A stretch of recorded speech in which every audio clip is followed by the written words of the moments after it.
मुरली अमृत की धारा है धारा, जो देती दुखों से किनारा। मुरली अमृत की धारा है धारा, जो देती दुखों से किनारा। भूले जीवन में हो जाए शिव बाबा मुरली में समझाए। भूले जीवन में हो जाए शिव बाबा मुरली में समझाए। ओम शांति। आज की तारीख है 24 मार्च 2022 की साकार मुरली। बाबा के महावाक्य। मीठे बच्चे, एकांत में बैठ पढ़ाई करो तो धारणा बहुत अच्छी होगी। सवेरे सवेरे उठकर विचार सागर मंथन करने की आदत डालो। प्रश्न: फुल पास होना है तो कौन से ख्याल आने चाहिए, कौन से नहीं आने चाहिए? उत्तर: फुल पास होने के लिए सदा यही ख्याल रहे कि हमें रात दिन खूब मेहनत करके पढ़ना है, अपनी अवस्था ऐसी ऊंची बनानी है जो बाप दादा के दिल तख्त पर बैठ सके। नींद को जीतने वाला बनना है, खुशी में रहना है। बाकी यह ख्याल कभी नहीं आना चाहिए कि ड्रामा में व नसीब में जो होगा वह मिल जाएगा। यह ख्याल अलबेला बना देता है। गीत। तुम्हें पाके हमने जहां पा लिया है। तुम्हें पाके जहां पा लिया है। तुम्हें पाके जहां पा लिया है। ज़मीं तो ज़मीं आसमां पा लिया है। तुम्हें पाके जहां पा लिया है। तुम्हें पाके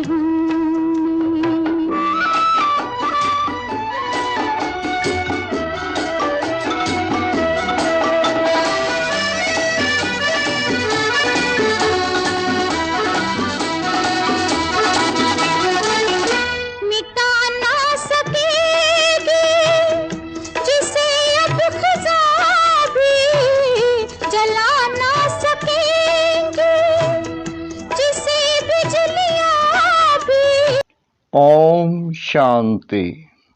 बच्चों ने गीत का अर्थ समझा। बेहद के बाप से अभी हमको बेहद का बरसा मिल रहा है। बच्चे बाप से फिर विश्व के साम्राज्य का बरसा पा रहे हैं। जिस विश्व की बादशाही को तुमसे कोई छीन ना सके, तुम सारे विश्व के मालिक बनते हो। वहाँ कोई हदें नहीं रहेगी। एक बाप से तुम एक ही राजधानी लेते हो, जो एक ही महाराजा महारानी राज्य चलाते हैं। एक बाप फिर राजधानी, जिसमें कोई पार्टीशन नहीं। तुम जानते हो भारत में एक ही महाराजा महारानी लक्ष्मी नारायण की राजधानी थी। सारे विश्व पर राज्य करते थे। उसको अद्वैत राजधानी कहा जाता है, जो एक ने ही स्थापन की है, तुम बच्चों द्वारा। फिर तुम बच्चे ही विश्व की राजाई भोगेंगे। तुम जानते हो हर 5000 वर्ष के बाद हम यह राजाई लेते हैं। फिर आधा कल्प पूरा होने से हम यह राजाई गवाते हैं। फिर बाबा आकर राजाई प्राप्त कराते हैं। यह है हार और जीत का खेल। माया से हारे हार है, फिर श्रीमत से तुम रावण पर जीत पाते हो। तुम्हारे में भी कोई बिल्कुल अनन्य निश्चय बुद्धि हैं, जिनको सदैव खुशी रहती है कि हम विश्व के मालिक बनते हैं। भले कितने भी क्रिश्चियन पावरफुल हैं, परंतु विश्व के मालिक बने यह हो नहीं सकता। टुकड़े टुकड़े पर राज्य है। पहले पहले एक भारत ही सारे विश्व का मालिक था। देवी देवताओं के सिवाय दूसरा कोई धर्म नहीं था। ऐसा विश्व का मालिक जरूर विश्व का रचयिता ही बनाएगा। देखो बाबा कैसे बैठ समझाते हैं, तुम भी समझा सकते हो। भारतवासी विश्व के मालिक थे जरूर, विश्व के रचयिता से ही वर्षा मिला होगा। फिर जब रजाई गवाते हैं, दुखी होते हैं, तो बाप को याद करते हैं। भक्ति मार्ग है ही भगवान को याद करने का मार्ग। कितने प्रकारों से भक्ति, दान, पुण्य, जप, तप आदि करते हैं। इस पढ़ाई से जो तुमको रजाई मिलती है, वह पूरी होने से फिर तुम भगत बन जाते हो। लक्ष्मी नारायण को भगवान भगवती कहते हैं, क्योंकि भगवान से रजाई ली है ना। परंतु बाप कहते हैं उनको भी तुम भगवान भगवती नहीं कह सकते हो। इनको यह राजधानी जरूर स्वर्ग के रचयिता ने दी होगी, परंतु कैसे दी यह कोई नहीं जानते हैं। तुम सब बाप के अथवा भगवान के बच्चे हो। अब बाप सबको तो रजाई नहीं देंगे, यह भी ड्रामा बना हुआ है। भारतवासी ही विश्व के मालिक बनते हैं। अभी तो है ही प्रजा का प्रजा पर राज्य। अपने को आपे ही पतित भ्रष्टाचारी मानते हैं। इस पतित दुनिया से पार जाने के लिए खवैया को याद करते हैं कि आकर इस विशालय से शिवालय में ले चलो। एक है निराकार शिव अल्लाह, एक है निराकार शिवालय निर्वाण धाम, दूसरा फिर शिव बाबा जो राजधानी स्थापन करते हैं, उनको भी शिवालय कहते हैं। सारी सृष्टि ही शिवालय बन जाती है। तो यह साकारी शिवालय सतयुग में वह है निराकारी शिवालय निर्वाण धाम में। यह नोट करो, समझाने के लिए बच्चों को पॉइंट्स बहुत मिलती है। फिर अच्छी रीति मंथन भी करना चाहिए। जैसे कॉलेज के बच्चे बचपन में सवेरे सवेरे उठकर अध्ययन करते हैं। सवेरे क्यों बैठते हैं? क्योंकि आत्मा विश्राम पाकर रिफ्रेश हो जाती है। एकांत में बैठ पढ़ने से धारणा अच्छी होती है। सवेरे उठने का शौक होना चाहिए। कोई कहते हैं हमारी ड्यूटी ऐसी है, सवेरे जाना पड़ता है। अच्छा, शाम को बैठो। शाम के समय भी कहते हैं देवताएं चक्कर लगाते हैं। क्वीन विक्टोरिया का वजीर रात को बाहर बत्ती के नीचे जाकर पढ़ता था। बहुत गरीब था, पढ़कर वजीर बन गया। सारा मदार पढ़ाई पर है। तुमको तो पढ़ाने वाला परम पिता परमात्मा है। तुमको यह ब्रह्मा नहीं पढ़ाता, ना श्री कृष्ण। निराकार ज्ञान का सागर पढ़ाते हैं। उनको ही रचना के आदि मध्य अंत का ज्ञान है। सतयुग त्रेता आदि, फिर त्रेता का अंत, द्वापर की आदि, उनको मध्य कहा जाता है।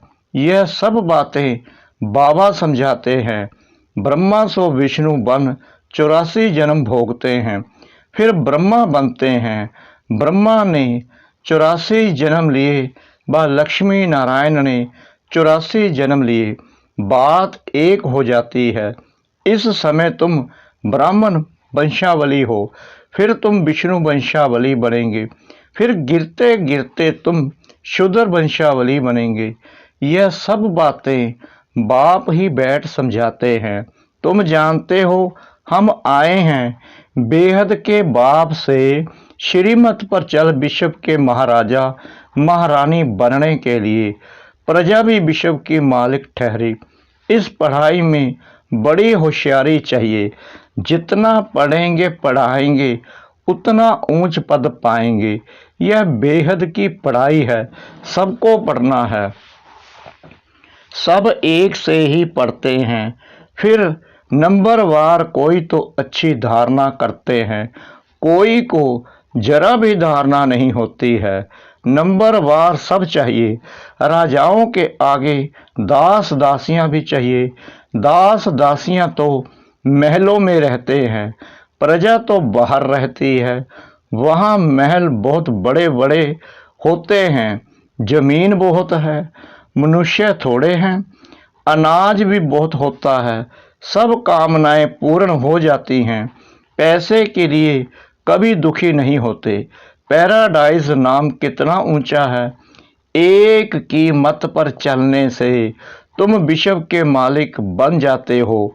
वहाँ कहेंगे सतयुगी सूर्यवंशी लक्ष्मी नारायण का राज्य। फिर बच्चे गद्दी पर बैठेंगे, उनकी माला बनती है।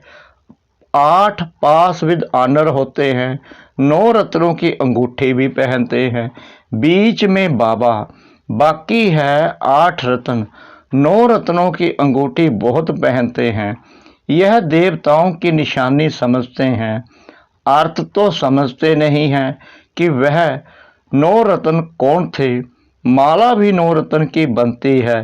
क्रिश्चियन लोग बाह में माला डालते हैं, 8 रत्न और ऊपर फूल होता है। यह है मुक्ति वालों की माला। बाकी जीवन मुक्ति अथवा प्रवृत्ति वालों की माला में फूल के साथ युगल दाना भी जरूर होगा। अर्थ भी समझाना है ना। शायद वह पोप की भी नंबरवार माला बनाते हो। इस माला को तो उन्हों को मालूम ही नहीं है। वास्तव में माला तो यही है जो सभी फेरते हैं। शिव बाबा और तुम बच्चे जो मेहनत करते हो, अब अगर तुम किसको भी बैठ समझाओ तो माला किसकी बनी हुई है तो झट समझ जाएंगे। तुम्हारा प्रोजेक्टर विलायत तक भी जाएगा। फिर समझाने वाली जोड़ी भी चाहिए, समझेंगे। यह तो प्रवृत्ति मार्ग है। बाप का परिचय सबको देना है और सृष्टि चक्कर को भी जानना है। जो चक्कर को नहीं जानते तो उन्हें क्या कहेंगे। सतयुग में तुम सर्वगुण संपन्न 16 कला संपूर्ण थे, अभी फिर बनते हो। तुम यह पढ़ाई पढ़कर इतने ऊंचे बने हो। राधे कृष्ण अलग अलग राजधानी के थे। स्वयंवर के बाद नाम लक्ष्मी नारायण पड़ा। लक्ष्मी नारायण का कोई बचपन का चित्र नहीं दिखाते हैं। सतयुग में तो किसकी स्त्री अकाले मृत्यु नहीं, सब पूरे टाइम पर शरीर छोड़ते हैं। रोने की दरकार नहीं, नाम ही है पैराडाइस। इस समय यह अमेरिका, रशिया आदि जो भी हैं, सब में है माया का भभका। यह एरोप्लेन, मोटरें आदि सब बाबा के होते ही निकली है। 100 वर्ष में यह सब हुए हैं। यह है मृग तृष्णा, मिसल राज्य। इनको माया का पंप कहा जाता है। साइंस का पिछाड़ी का भभका है।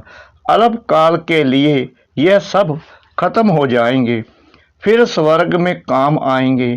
माया के पंप से खुशी भी मनाएंगे तो विनाश भी होगा। अब तुम श्रीमत से रजाई ले रहे हो, वह रजाई हमसे कोई भी छीन नहीं सकता। वहाँ कोई उपद्रव नहीं होगा, क्योंकि वहाँ माया ही नहीं। बाप समझाते हैं, बच्चे अच्छी तरह पढ़ो, परंतु साथ साथ बाबा यह भी जानते हैं कि कल्प पहले माफिक ही सबको पढ़ना है। जो सीन कल्प पहले चली है वही अब चल रही है। नरक को स्वर्ग बनाने का कल्याणकारी पाठ कल्प पहले माफिक ही चल रहा है। बाकी जो इस धर्म का नहीं होगा उसको यह ज्ञान बुद्धि में बैठेगा ही नहीं।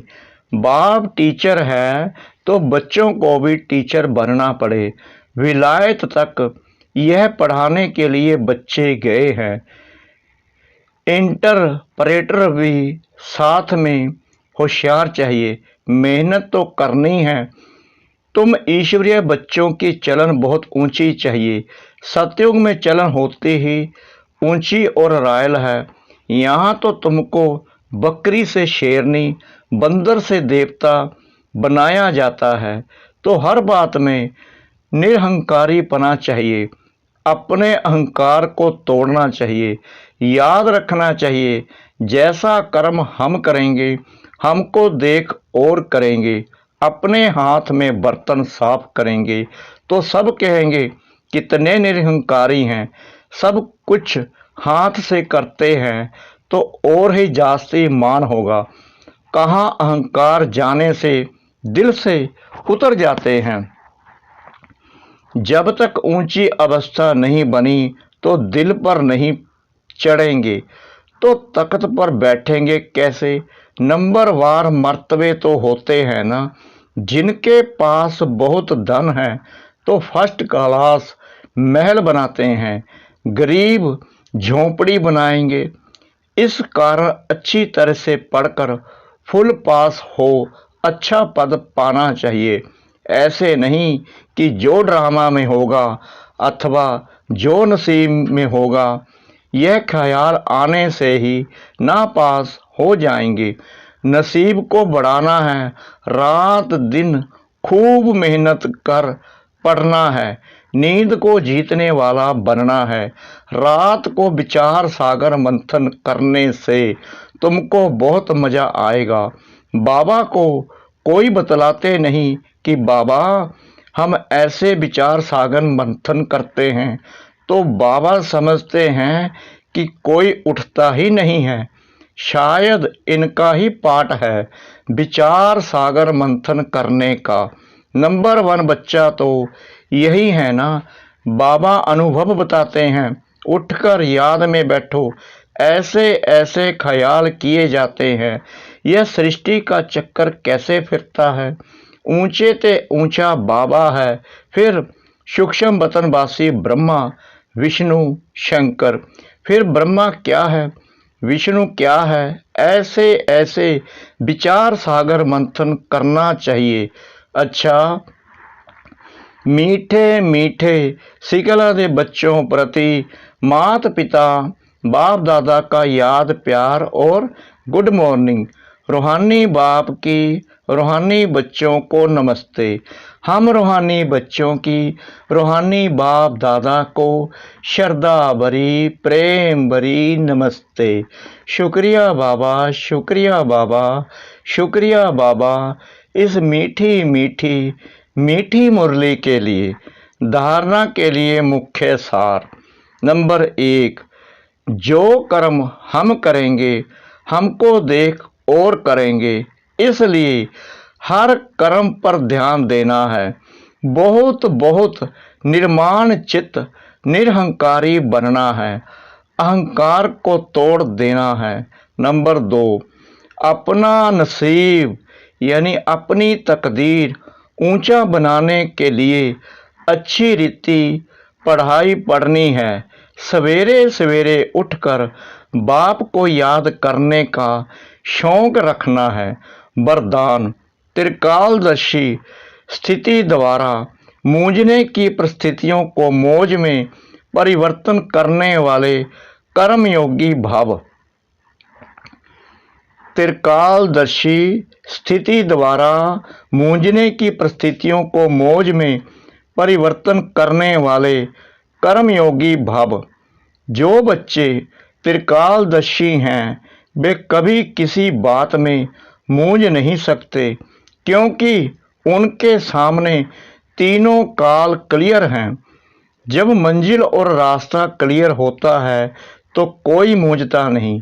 त्रिकालदर्शी आत्माएं कभी कोई बात में सिवाय मौज के और कोई अनुभव नहीं करती, चाहे परिस्थिति मुंझाने की हो, लेकिन ब्राह्मण आत्मा उसे भी मौज में बदल देगी, क्योंकि अनगिनत बार वह पाठ बजाया है। यह स्मृति कर्मयोगी बना देती है, वह हर काम मौज से करते हैं। स्लोगन: सर्व का सम्मान प्राप्त करना है तो हर एक को सम्मान दो। सर्व का सम्मान प्राप्त करना है तो हर एक को सम्मान दो। ओम शांति।